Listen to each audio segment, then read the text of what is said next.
China is not interested in remaking world politics in its own image. If you ask the Chinese, they'll say, you're not competent to have a Chinese-style government. You're not good enough.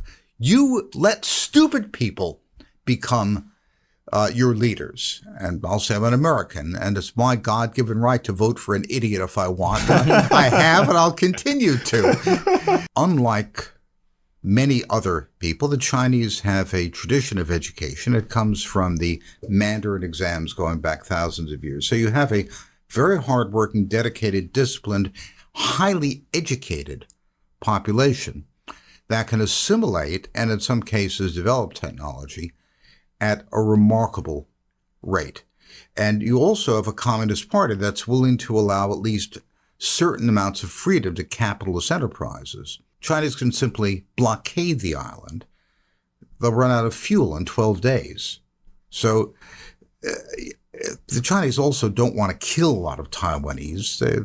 They're Chinese. They want to absorb them, and they're also highly skilled. So I think our ability to attack China is much less than war gamers like to think about.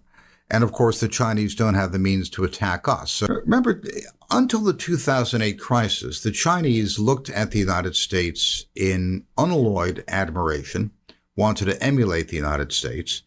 And then after 2008, I said, maybe these guys aren't doing so well after all. 大家好，今天要和大家分享的是大卫批评戈德曼的播客访谈完整节选。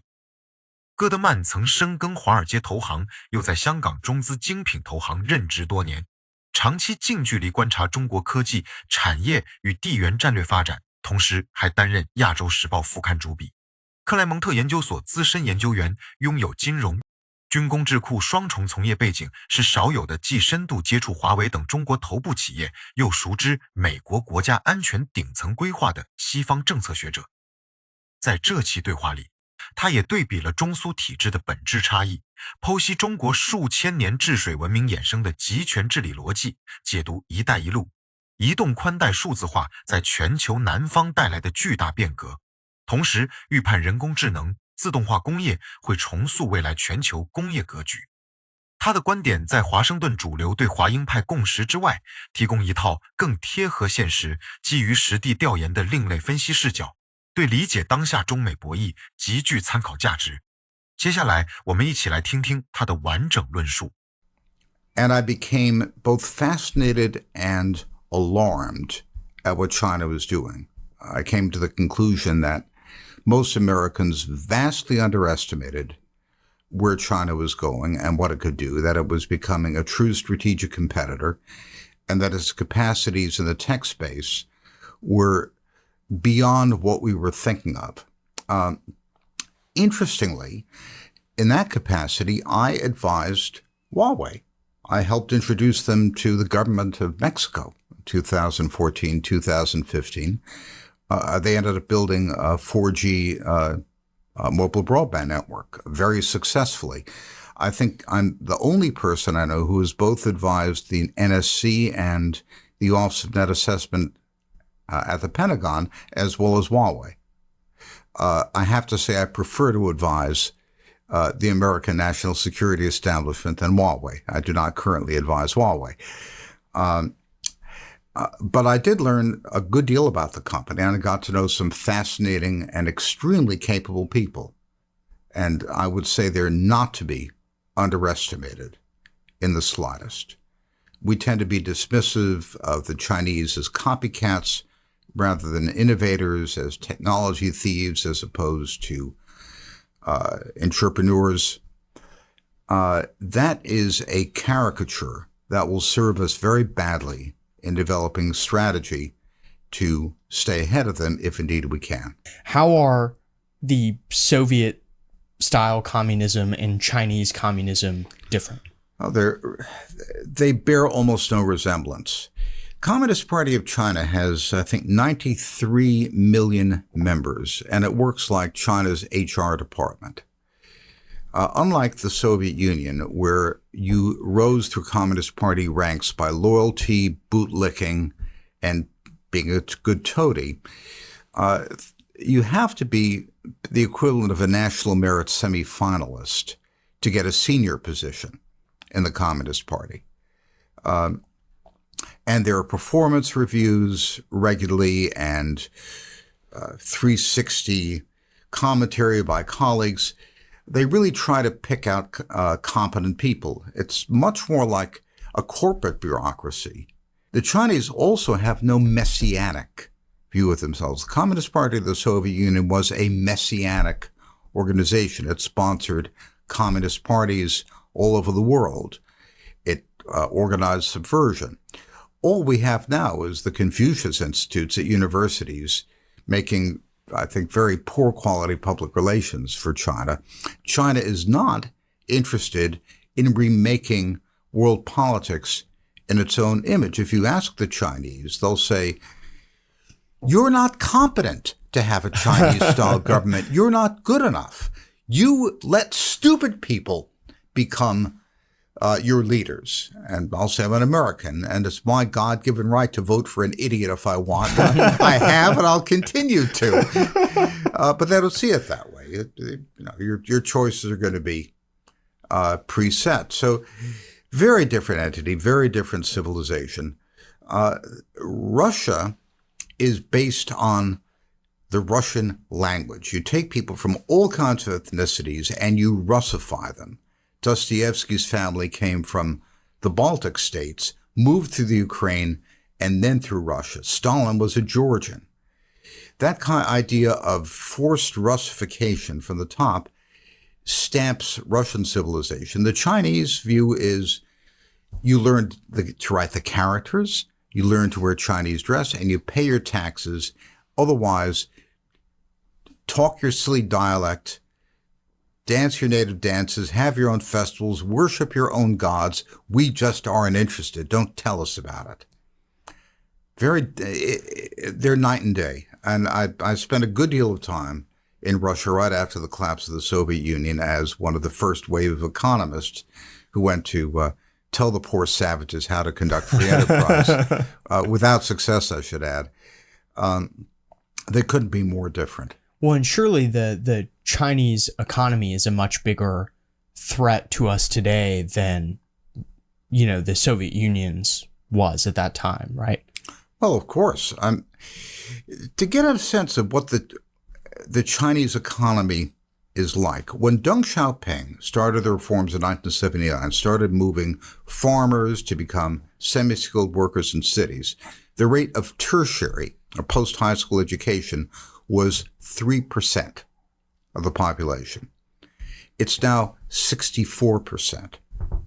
China graduates more engineers than the rest of the world put together. And if you believe the U.S. News ranking, China has about half the top spots in engineering schools around the world. I've hired large numbers of Chinese engineers, and not just from Tsinghua or Fudan or Peking University, but from second-tier schools. They're very good. Unlike many other people, the Chinese have a tradition of education. It comes from the Mandarin exams going back thousands of years. So you have a very hardworking, dedicated, disciplined, highly educated population that can assimilate and in some cases develop technology at a remarkable rate. And you also have a Communist Party that's willing to allow at least certain amounts of freedom to capitalist enterprises, which the Soviets never would. It's all top-down from the Russian side. I'm very much a free enterprise guy. I think that individual initiative or collective initiative through corporations is much better than government direction, and the Chinese have allowed a great deal of that, which, of course, wasn't there in the Soviet Union. Remember, until the 2008 crisis, the Chinese looked at the United States in unalloyed admiration, wanted to emulate the United States, and then after 2008, I said, maybe these guys aren't doing so well after all. And if you read the Chinese press and Chinese websites, luckily with Google Translate and similar devices, you can now follow Chinese internal debate much better than we ever could before. They are very critical of what's become of us. They point at our social problems, our political divisions. They've really moved away from admiring the United States to looking at the United States as a declining power, which is dangerous because it could lead them to overreach and be arrogant. And that's the kind of thing which can, under some circumstances, get you into a thing like a war. So I don't think it's good for the Chinese to feel too contemptuous of the United States. Unfortunately, many of the things they observe are issues which conservatives criticize as well. So let's get to the relationship between China and the United States. The conventional wisdom in Washington is that great power competition is here, and that there are a number of military things we need to do. We need to reshore supply chains, and we need to engage in sort of aggressive cultural battle with China and sort of try to remove some of their corporate influence as well.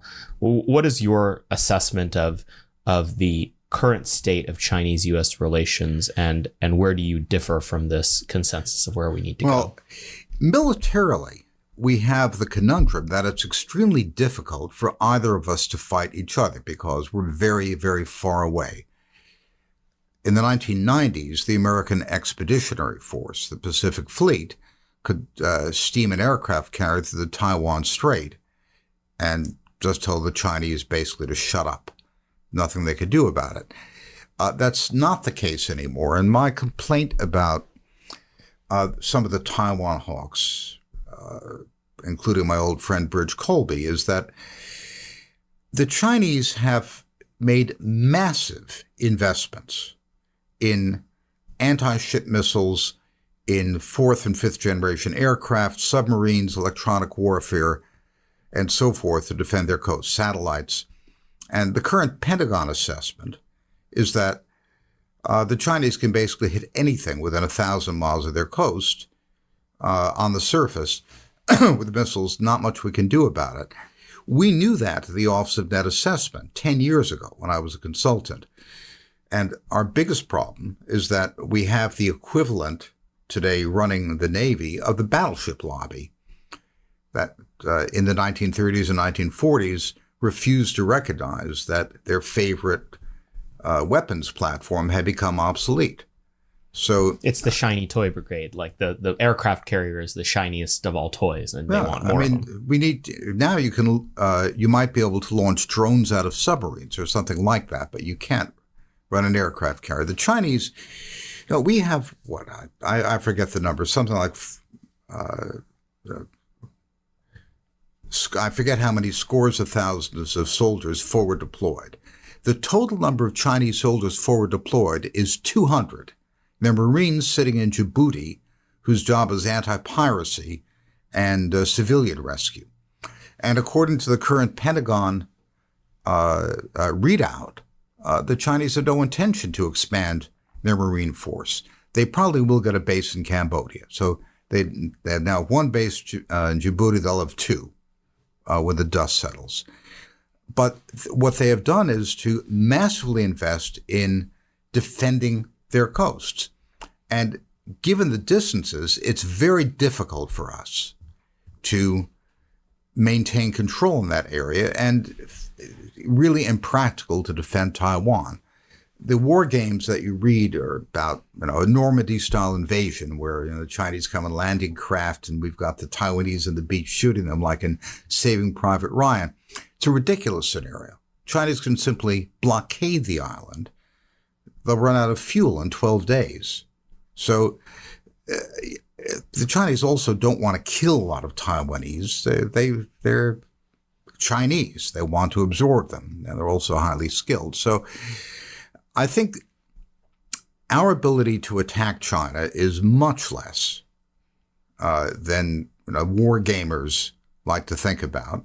And of course, the Chinese don't have the means to attack us. So the good thing is it's not like Athens and Sparta, who were right there with knives at each other's throats. It's very hard for China and us to actually go to war unless we want to shoot missiles at each other. But that's a bad idea because we both have missiles and we just blow each other to pieces. So that's the good thing. The problem we have is that if the Chinese are able to successfully project their economy into what they call the fourth industrial revolution, they like that phrase picked up from the World Economic Forum in Davos, we may end up like the north of England, a post-industrial, low-wage, high unemployment, second-rate form of power. And eventually, if our tech prowess stops pulling in money from around the world, then all of a sudden we might find it very difficult to finance our external deficits and internal deficits. We're $16 trillion in the hole to the rest of the world now. We've sold $16 trillion worth of assets, that is, over the last 30 years, to pay for our excess of imports over exports. What would happen if tomorrow we just couldn't pay for it? Well, living standards would drop in a big way. We'd have a depression. And how do we get that money in? Because people want to invest in America. If we cease to be a desirable investment location because the bulk of technologies move to somebody else, such as China, then we could be in a very, very big trouble. So I don't like the idea. I don't think it's a good thing or something we can sit back and simply let happen. On the other hand, when you have a country that graduates more engineers than the rest of the world combined, it's a real challenge to keep up with it. So there are kind of a whole host of solutions that get thrown around a lot, from, reshoring to, you have some people saying that we shouldn't trade with China at all. What's the answer to solving this problem? Well, politicians love things that are revenue positive or at least revenue neutral, because it's very hard to appropriate funds these days. Reshoring sounds great. But we actually did a study last April at Asia Times, which has been repeated by the World Bank and by a number of other groups, which basically shows that all that's happened with reshoring is China exports to Vietnam and Vietnam exports to the U.S. China exports to Mexico, Mexico exports to the U.S. China sends more intermediate and capital goods. The final assembly is done somewhere else. Basically, you're white labeling Chinese products, and the politicians say, isn't that wonderful? We've reduced our dependence on China. But it's not true at all. China's presence in global supply chains is as great as it ever has been. So reshoring works if you're willing to spend the money. But we're talking about hundreds of billions of dollars of capital investment in industry and a lot more worker training and a lot more infrastructure. We have to make public and private investments, education infrastructure, and CapEx to reshore. Now, given how expensive it is and the fact that money is really tight, we do have a big budget deficit, we need to focus on those areas of excellence that we want to continue to dominate. And in my view, high-tech manufacturing should be critical. If China wants to send us, circuit boards to stick in refrigerators, I'm not particularly worried about it. You need to be really selective to make this work because we simply can't afford to do everything at once, not practically. Tariffs didn't work particularly well. If we don't have the industrial capacity, people want something, they'll pay a higher price for it. So although I voted for Trump twice and I defended him in print many times against what I thought were scurrilous attacks on him, I thought his economic policy towards China, namely tariffs, was ineffective. I've argued that to Robert Lighthizer and Peter Navarro. I just think it doesn't work. What I think works is the classic American defense-centered industrial buildup with the high-tech requirements of defense up front. We did that under Reagan. We did that under JFK with the moonshot. My friend Arthur Herman wrote a terrific book called The Forge of Freedom about how we did that in World War II. We've done it 3 times already. So we know how to do it.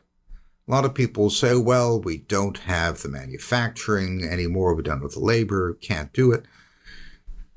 Artificial intelligence, digitalization, allows you to leapfrog a lot of steps that used to take a lot more capital and labor than they do now. So the so-called fourth industrial revolution technologies actually make it easier for us to catch up. If you, for example, you need a part, you can program your machines to do that in a matter of seconds instead of having to call up somebody in China. Oh, we can't get it from China. Let's see if somebody in Brazil will make it. You can make things at home very quickly. What do people get wrong about what Chinese ambitions actually are? China has never had the same kind of imperial approach that we or the Russians have had. Its approach has been much more one of establishing suzerainty. They're the dominant power. People pay tribute to them. People acknowledge their primacy, but govern their own affairs. The Chinese have never been particularly interested in governing other people. China's role in the world is much more powerful than we give them credit for. Look at the BRICS summit last month. Saudi Arabia, Iran, and a bunch of countries are joining the BRICS group, which is really a China-centered group. China's the dominant economy in there. Brazil and Russia are massive importers of Chinese technology. If you just take one parameter, which China really dominates, which is mobile broadband, that's Huawei and ZTE. They're in the global south, they're the biggest providers. Did development economics, for some years, as I mentioned, with polyeconomics and elsewhere. And what you find in the whole countries is that you have rotten local oligarchs who control the local businesses, and you have about half the people who are off the tax rolls and in the so-called informal economy, and the local oligarchs treat them like beasts of burden. Nothing ever happens, nothing ever gets done. And the Chinese come in, and they don't have any claim on the local monopolies. They have to do something different that'll make money, so they build broadband. And with broadband, they bring in e-commerce and e-financing and all the other, what they like to call the ecosystem that goes around broadband. And what we observe, I'm running a study of this for Journal of American Affairs, which will be out in a few weeks. Once you get 60% or so of the population using the internet, you see an explosion of business formation. You've seen this in East Asia already. Less in South Asia and not in Africa, because once everyone's got the internet, some person who did nothing but put a basket on her head and trudge to the market can find customers, can do electronic payments, can get information, can hire her neighbors. So in Africa, I was at the Mobile World Congress in Barcelona in February. Huawei had a whole sort of half a football field of telecom company representatives from the global south. And I spoke to all of them. And there are Africans there saying, well, we've got to deal with Huawei. They give us all the location and payment information of smartphones, and they give us an AI algorithm. So that allows us to give microcredits to people because we know how much cash flow they have, and we know that they're actually going to the market. We can use the geolocation. So this transformative effect in the global south is what gives China power. If you look at the opinion polls, everyone in the global north hates the Chinese. I don't like them much myself. But, 70, 80, 90% majorities, China's bad. You go to the global south, it's flipped around. Big majorities like the Chinese because in Indonesia or Brazil or South Africa or Nigeria, or Ghana, the experience people have with what the Chinese have brought to them is extremely positive. Not because the Chinese are altruists, it's because to make money in places that were already occupied by the nasty local oligarchs, they had to actually add some value, whether they liked it or not. So the influence of China among billions of people is enormous. And we in the United States have tended to look at these places as baggage. They're foreign aid places. We have to make room for them in Washington at the hotels once a year for the IMF and World Bank meetings, and in New York for the UN meetings, but we don't take them seriously. The Chinese take them seriously. And the biggest challenge to American influence in the world long term is China's ability to integrate billions of marginalized people into the world economy. We're talking about people going from making $2 a day, which is misery and degradation, to $10 or $15 a day, which is the beginning of dignity. And that is something we've really dropped the ball on. We were doing almost nothing in that area. We've ignored it. I've written any number of articles complaining about this. I went to Mike Gallagher and said, please, let's offer an alternative to what the Chinese are doing. But so far, I haven't seen much response, and that worries me. So the shiny object that American commentators will often fixate on in a environment like that BRICS summit is that there will be a new global reserve currency created out of a coalition of nations like that. Do you think that that is a present concern, or is that a red herring for understanding what's actually going on? It's not a present concern because the credit markets, the capital markets of those countries are too corrupt, opaque, and inefficient and illiquid to support a reserve currency. You try to do trade financing in a local currency anywhere in the world. I'm a banker, remember. You'll tear your hair out. You can pick up your smartphone app and send money to anybody in dollars anywhere in the world. There would be an enormous amount of work would have to be done to make trade financing and reserve financing efficient in local currencies. However, two things have happened in the past 2 years, two really big events which affect this. One is the Ukraine war and the sanctions, and the second is the coordinated tightening of monetary policy by Western central banks. The old adage is when the industrial countries get a cold, the developing world gets a flu. They're back of the line for credit. If credit gets tighter, things are tough for them. The Chinese have become very important lenders to the developing world, which has buffered many countries against what otherwise would be the effect of a coordinated credit squeeze. It's also the case that because of sanctions against Russia and other people, it's worthwhile to incur the higher transaction costs and other annoyances of dealing in local currencies. So that's given a huge push forward to the technology, to the banking relationships, and so forth. So yes, there is a challenge to the dollar in the long term. It's not a short-term issue because those markets are too backward, but we have seen for the first time that it's possible for this to happen in the future. And if we want the United States to be the dominant economic power and the dollar to be the dominant currency, the most important single thing is to make investments in the United States more attractive than other places. And that means improving our economy. We were talking about earlier, our inability to fight a war, with China at great distance.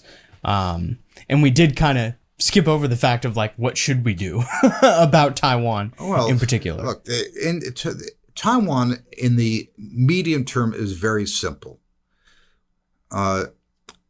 We all sign on to the one China policy, which basically means that Taiwan and Beijing have got to work out their arrangements.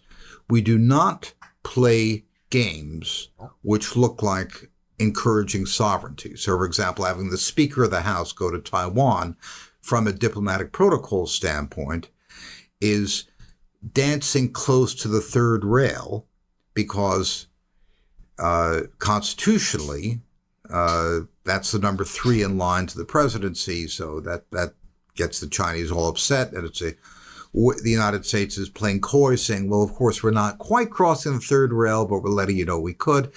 We don't play those games. The Chinese are not going to invade Taiwan if they think that it will eventually fall into their laps like ripe fruit. So we continue to maintain low-key relations with Taiwan. We continue to send them a certain amount of armaments, but we basically maintain the status quo. What we should be doing militarily is figuring out how to shoot down hypersonic missiles and how to defeat drone swarms, how to deal with 50 ballistic missiles coming at a carrier. Maybe we abandon the carrier, do something else. The problem I have is that, when Bridge Colby and other people worry about how many 150 millimeter shells we have to send Taiwan because of all the stuff we've given to Ukraine, I think that's just the wrong way to think about it entirely. You can't defend Taiwan with conventional military technology. What's the next generation of military technology that we should be using? How do we defeat drone swarms? How do we defeat hypersonics? We used to spend more than 1% of GDP, that's like $2.25 trillion a year, on the federal development budget. That means like building prototypes. Now it's 0.25%. That's the problem. I'm an old Reagan hawk. I believe in peace through strength. The problem we've got now is provocation from weakness. Yeah. So I wrote a piece for Law and Liberties entitled Two Kinds of Détente. And I said, Nixon was right to pursue détente in the early 1970s because we couldn't win a war with the Russians in the Central Front. They were too powerful. So the right thing to do was pull back, stall for time, and build new kinds of weapons. That's what we did. We invented the digital age in weaponry. Smart weapons, the modern avionics, all these things came out of the 1970s and 1980s. And then we won the Cold War. I want to be militarily stronger than China. But I think a lot of what comes out of Washington is braggadocio from a military establishment that's been building the wrong kinds of weapons to fight a China that existed 20 years ago and is covering it. That's my reading of the quality of the debate.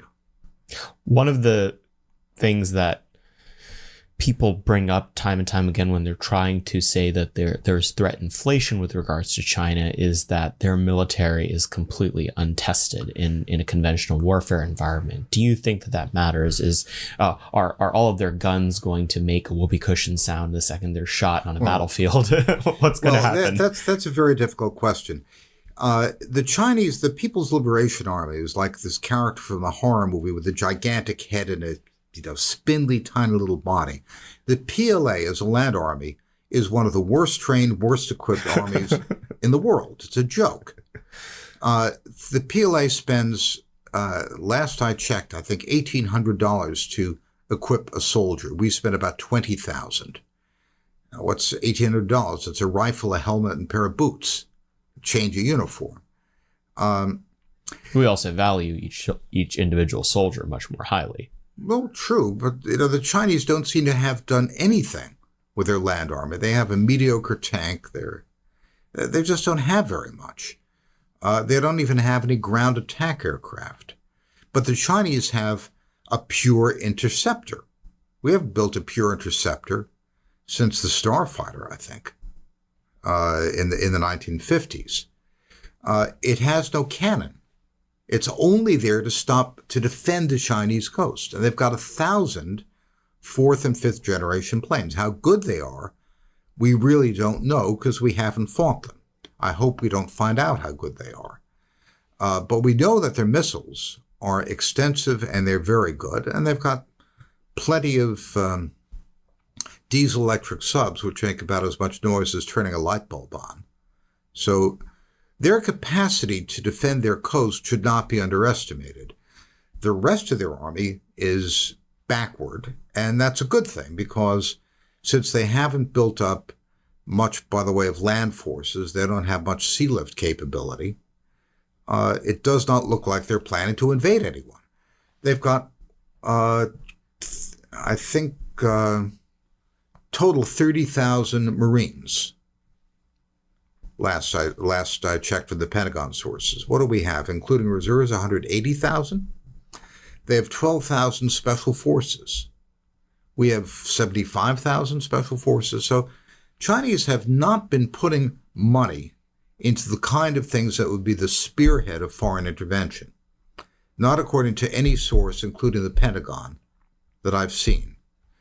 They have invested massively in coastal defense, including electronic warfare, satellites, the whole kill chain. And that I would not underestimate. What's stopping them from blockading Taiwan now? I mean, is it primarily just knowing where, President Biden stands on Taiwan, or? Well, there would be terrible consequences if they blockaded Taiwan. We would blockade them. We might cut off their oil. Then they cut off oil to Japan or Taiwan, or Korea.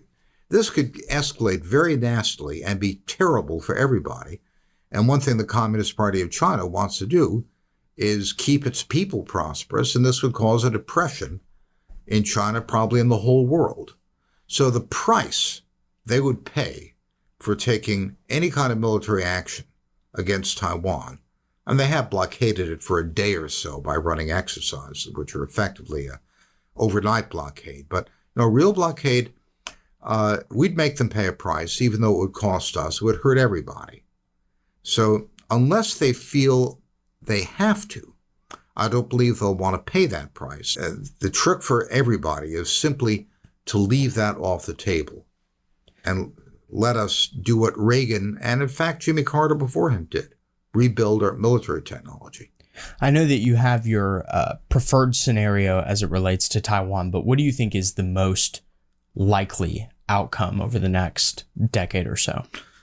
Well, there's a terrific book published a couple of years ago by Admiral Stavridis called 2034 about a nuclear war that erupts over Taiwan. Nobody wins. The Indians end up mediating between the United States and China after we each destroy a number of each other's cities. So that could certainly happen. God forbid. And it's something to worry about. The most likely scenario is that we all back off, because when it comes down to it, if the Chinese are not poised to invade Taiwan, and I don't believe they would unless they felt we were about to push independence, there's no reason for us to take provocative action. We can both back off. It's not like Athens and Sparta. And Graham Allison did write a useful book, the Thucydides trap. But remember, Sparta was terrified the Athenians would send aid to their helots, the slaves who supported them, and the Athenians were terrified the Spartans would aid rebels in the Delian League, which was supporting them financially. It was very easy for either Athens or Sparta to hurt the other in a very serious way. Much harder for the Chinese and us to hurt each other. So I'm less convinced by the Peloponnesian War examples than some of my colleagues. So, final question. One of the elements of your commentary that I think makes you so compelling is that you're prescient. You pay attention to things that the other people in the American commentariat are not.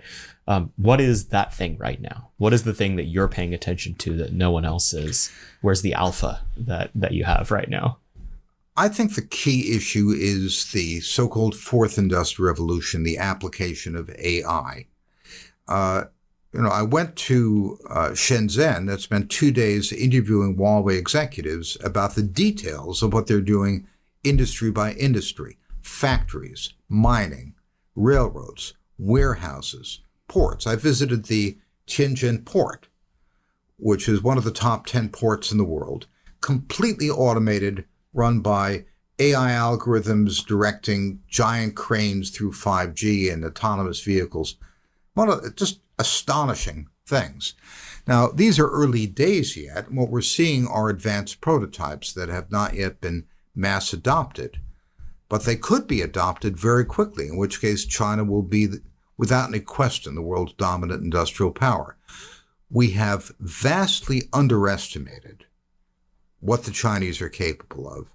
And what I and my colleagues in Asia Times have tried to do is to report in detail, in a very granular way, on what these technologies are, who's developing them, what they can accomplish. And I've seen very little of that in other American media, conservative or otherwise. 看完大卫取批举戈德曼这期完整访谈，相信只要你耐心听完全部内容，一定会打破过去从西方主流媒体、国会政客、普通自媒体上得来的大量固化、片面认知。长久以来，美国舆论圈、华盛顿政策圈层对于中国的讨论长期陷入两种极端叙事。第一种是根深蒂固的轻视偏见，认定中国人只会模仿抄袭，没有原生创新能力，只是技术窃取者，企业家属性薄弱，整个国家发展全靠短期红利，早晚出现大规模经济崩塌。第二种则是极端威胁叙事，生硬套用美苏冷战修昔底德陷阱的框架，直接把中国和苏联完全画上等号，认定我们拥有全球扩张的军事野心，会主动发动区域战争，向外输出意识形态，想要推翻整套西方主导的全球秩序。但大卫揣戈德曼因为独一无二的职业履历，早年服务美国国安会五角大楼净评估办公室，之后深耕华尔街顶级投行，又长期在香港中资精品投行负责内地科技股业务。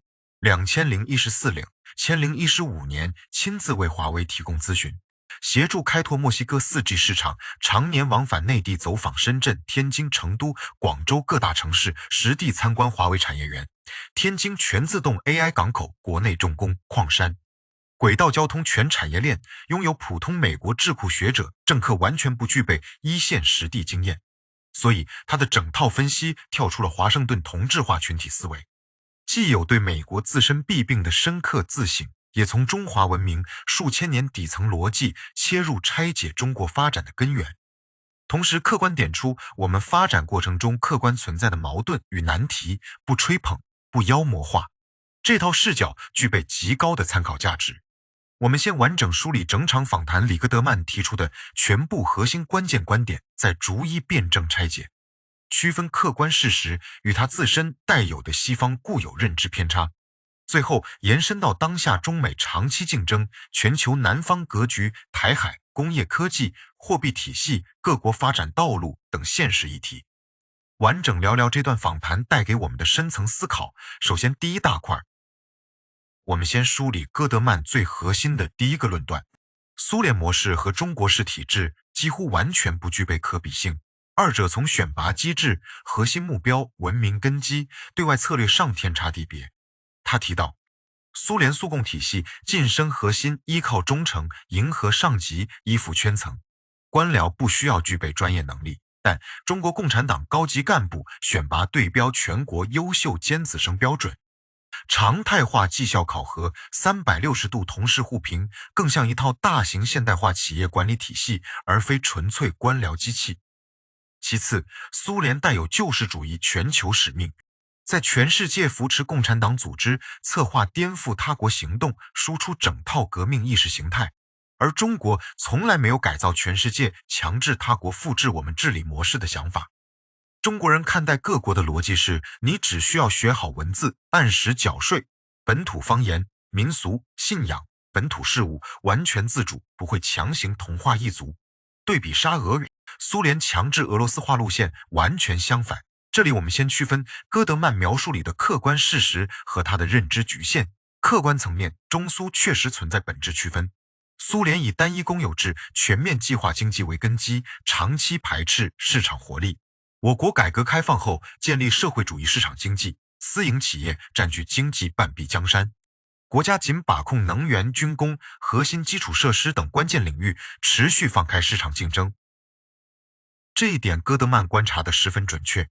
他也提到1979年改革开放之后全民创业浪潮，世界银行新企业注册数据远超印度等发展经济体，普通人有充足动力创造财富。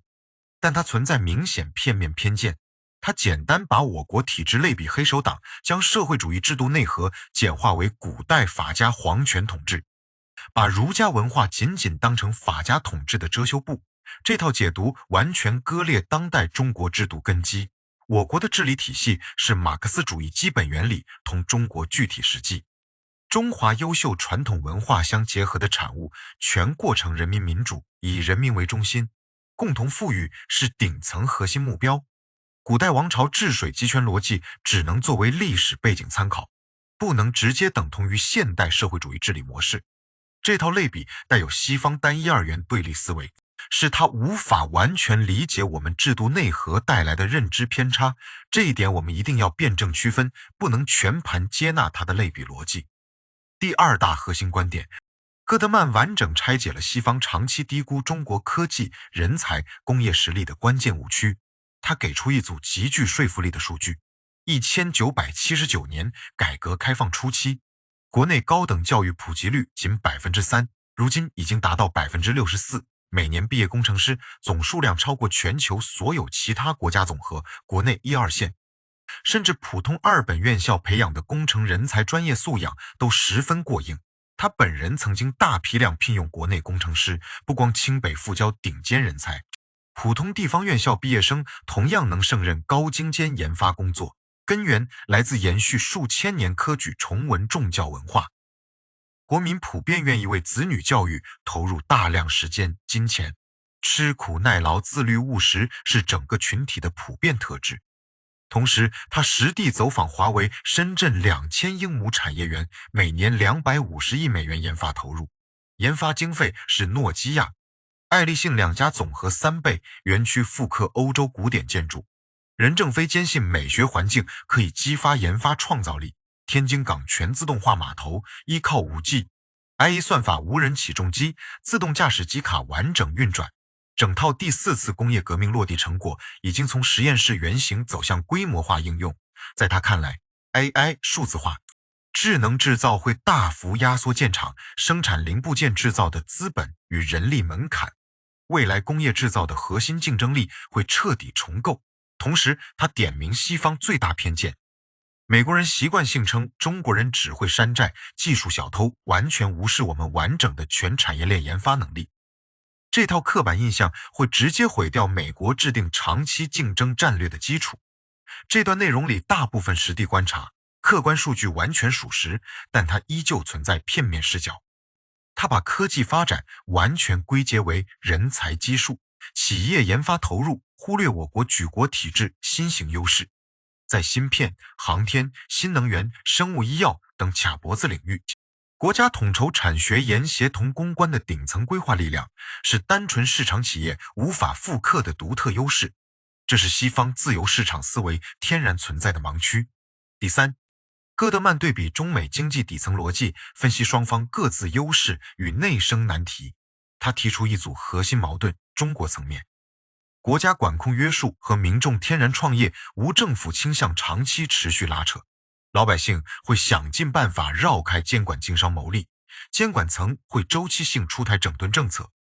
最典型案例就是蚂蚁集团上市整改、互联网行业监管调整，地方反腐引发房地产行业下行。但领导层具备纠错能力，以李强为例，地方执政阶段全力引进特斯拉超级工厂，平衡监管与外资、民营发展需求。美国层面，过去30年累计对外贸易逆差，变卖16万亿海外资产填补消费缺口，长期依靠美元霸权吸收全球资本。如果未来全球科技产业投资流向持续转向中国，美国投资吸引力下滑，国内赤字、居民生活水平会出现断崖式下跌，甚至引发大规模萧条。同时，他直言特朗普时期对华关税政策效果极其有限，单纯关税只能抬高美国民众消费成本，无法重建本土产业链。所谓供应链回流本质只是换皮，中国出口大量中间零部件到越南、墨西哥完成组装再销往美国，核心供应链依旧牢牢掌握在我们手里。单纯转移组装环节解决不了根本问题。想要重建本土高端制造业，必须复刻二战、肯尼迪登月、里根时代模式，联邦层面加大基础科学。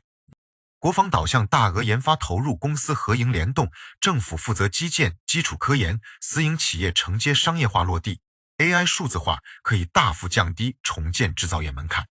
这段经济分析里，全球供应链、美国债务危机、关税无效化的判断非常贴合现实，但它对国内房地产、互联网监管的解读带有西方媒体单一叙事视角，只看到短期行业阵痛，忽略调控背后防范系统性金融风险，防止资本无序扩张，保障民生长期顶层设计，仅仅把政策调整解读为杀鸡取卵，缺少完整宏观视角。第四部分也是整场访谈争议最小、现实参考价值极高的内容：中美军事力量对比，台海局势理性推演。戈德曼直接驳斥美国鹰派群体流行的诺曼底登陆式台海兵器推演，直言这套设想完全脱离现实。他明确五角大楼官方评估，中国上千英里海岸线范围内各类反舰弹道导弹、高超音速武器、静音柴电潜艇、4代5代战机、全域电子战、卫星杀伤链体系可以摧毁任何海上水面目标。上世纪90年代美军航母可以直接穿行台海施压。如今这套模式彻底失效，同时区分中美军队完全不同建设方向。美国重点打造远洋投送力量，18万海军陆战队，7.5万特种部队，全球数百海外军事基地，中国陆军装备单兵投入预算偏低，海外部署海军陆战队仅200人，只在吉布提设立反海盗补给基地。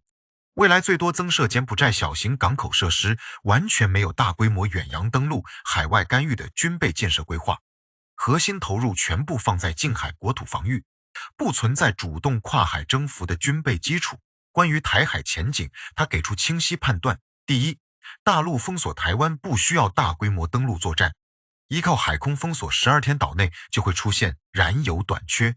第二，两岸同文同种，我方无意大规模杀伤岛内民众，核心诉求是完成国家统一、完整领土主权，而非毁灭当地产业与人口。第三，美方频繁派遣众议院议长等总统顺位3号高层访台，属于严重红线挑衅，极易激化矛盾。第四，一旦爆发封锁冲突，美方大概率采取海上石油封锁反制，我方同样会切断日韩台海上能源运输链条。冲突无限升级，最终会走向双方远程导弹互击，造成双向毁灭性损失，全球经济同步崩盘。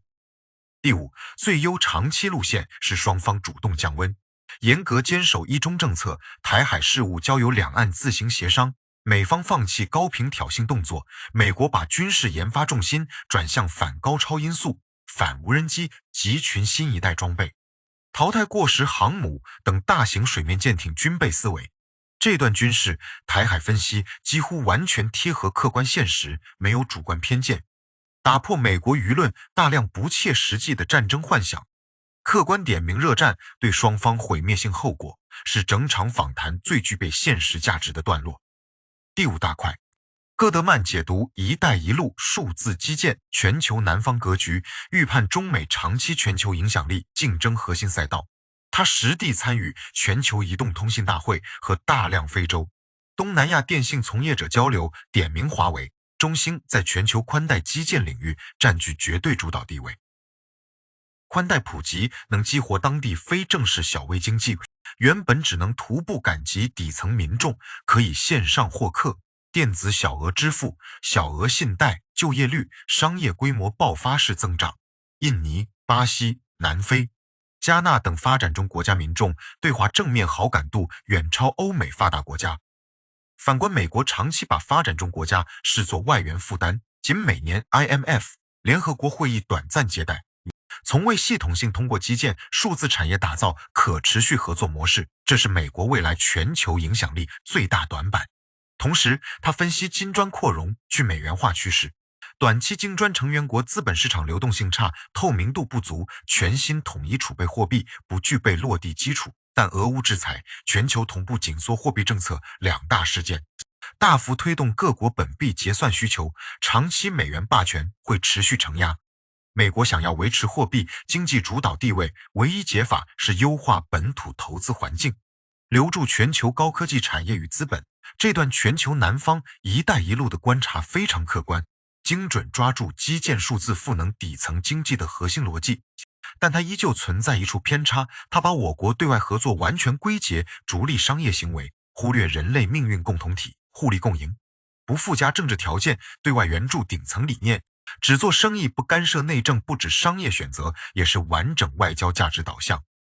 第六，戈德曼分析中美双方当下心态变化与潜在冲突风险。2008金融危机之前，国内各界普遍向往学习美国发展模式，认为西方制度产业全面领先。2008年之后，国内舆论开始客观看待美国社会撕裂、党派对立、产业空心、贫富分化等深层次矛盾。越来越多人认为美国处于持续衰退周期。这份心态转变会滋生傲慢、过度自信，容易出现战略冒进，进而诱发冲突。同时，他直言美国当下大量对华政策源于虚弱式强硬，军备思维停留在20年前，联邦研发投入占 GDP 比例大幅缩水，政客只能依靠强硬话术拉拢选票，缺少长期系统性竞争规划。他引用尼克松缓和政策类比当下，当年美国无力和苏联、欧洲正面决战，选择暂缓对抗，集中研发新一代数字化智能武器，最终赢得冷战。如今美国同样需要暂时管控冲突，集中资源重建高端工业、新一代军事技术，而非持续四处制造对立。这段心态分析具备参考价值，但他把国内舆论对美国客观批判简单定义为轻蔑傲慢，忽略国内理性辩证看待各国发展的主流声音，只抓取极端舆论样本，以偏概全。第七，戈德曼点名他当下最关注美国媒体普遍忽视的核心长期变量，第四次工业革命加人工智能全产业链落地。他走访天津港、国内矿山、工厂、铁路、仓储全套自动化体系，看到 AI、5G 深度融合落地的实体产业成果。这套体系一旦全面规模化普及，中国会毫无悬念成为全球第一工业强国。美国主流评论圈依旧聚焦地缘话术、货币噱头，完全忽视工业制造底层赛道竞争。这是未来几十年双方差距持续拉开核心诱因。梳理完整套核心观点之后，我们客观总结戈德曼这个人与这份访谈的整体定位。大卫水戈德曼属于美国右翼保守派学者，自带西方文明中心视角，所以解读我国历史体制时一定会出现类比事实片面化的偏差，比如黑手党类比、简化法家统治、单一解读监管政策等内容。我们阅读观看时必须主动甄别，不能全盘接收。但同时，他拥有绝大多数美国政客、媒体人不具备的一手实地产业、金融、军工双重一线经验，没有被媒体单一叙事完全裹挟，敢于公开驳斥华盛顿内部共识，主动指出美国自身多重结构性硬伤、产业外流、研发缩水、军备思路落后、全球南方布局空白、美元债务隐忧、关税政策失效等等。这份自省视角在当下美国舆论环境里极其稀缺。很多西方评论要么全盘唱衰中国，要么刻意渲染末日式大国冲突。而戈德曼做到一件难得的事，承认对方实实在在的产业、人才、基建优势，同时不否认自身国家的内生短板，既不神化也不妖魔化任何一方。这种中立务实的思考方式非常值得我们借鉴学习。再往更深一层延伸，这段访谈带给我们普通人、爱好者的长期启示。第一，看待任何国家、任何舆论叙事，一定要区分实地事实和媒体话术。没有一线走访、行业深度接触的评论，大多脱离现实，不管是吹捧还是抹黑，都带有预设立场。第二，大国竞争从来不是单一军事对抗，人才、工业、AII 基建、全球经济合作才是长期核心赛道。热战对双方都是零和毁灭产业科技的长期比拼才是主旋律。第三，任何发展模式都有自身优势与内生矛盾。中国模式有独特制度优势，也存在需要持续调整的阶段性难题。美国自由市场模式拥有创新活力，同样背负产业空心、贫富撕裂、财政崩溃的巨大隐患。不存在完美无缺的制度，只有适配本国历史、人口文明的发展道路。第四，看待全球南方不能沿用西方施舍式外援思维，依靠基建、数字产业赋能底层民众，打造互利共赢合作关系，才是长期稳定的全球影响力来源。第五，台海问题最优解永远是和平统一，冲突只会两败俱伤，管控对立，持续沟通才符合两岸民众共同利益。第六，所谓去美元化、多货币体系是长期缓慢进程，短期内美元依旧占据全球结算核心位置，不用过度解读短期新闻制造的恐慌或者乐观情绪。我们同时也要看清戈德曼这套论述背后的底层立场，他所有分析最终落脚点都是为美国提供竞争对策，核心诉求是美国重振工业，加大研发，优化全球布局，重新拉开和中国的科技工业差距，本质依旧是站在美国国家利益角度思考。所以我们吸收它客观观察的同时，也要建立自身独立判断，立足我们自身历史制度发展实际，不被西方学者的框架束缚。不能因为他认可我们的工业人才优势，就全盘接受他的制度类比，也不能因为他部分偏见，就全盘否定他实地调研得出的客观产业军事判断。辩证看待，取其精华，去其糟粕，才是观看这期访谈的正确方式。放到当下日常舆论环境里，网上关于中美博弈、中国发展、台海、一带一路的内容大多走向两个极端，一部分无脑吹捧或者无脑唱衰，一部分搬运西方政客口号式话术。很少有人能像戈德曼这样结合几十年一线工作经验，从金融、企业、军工、文明多维度完整拆解双方优劣。这期视频完整把访谈原文、嘉宾背景、观点拆解、辩证评析全部整合，帮大家省去大量信息筛选成本，区分事实与偏见，完整看懂这段小众但极具深度的海外访谈内容。如果你看完觉得内容客观完整，花这么久细致拆解值得，欢迎点赞收藏视频，转发给身边喜欢国际政治、经济、科技的朋友一起交流。评论区欢迎理性留言，不管是对嘉宾观点的认同，还是觉得它存在片面之处，都可以和平讨论。每条留言我都会认真阅读回复，点上订阅按钮。后续会持续筛选海外资深投行智库、产业业内人士深度访谈，完整拆解辩证解读，避开单一舆论陷阱，给大家带来更客观、多角度国际议题内容。我们下期再见。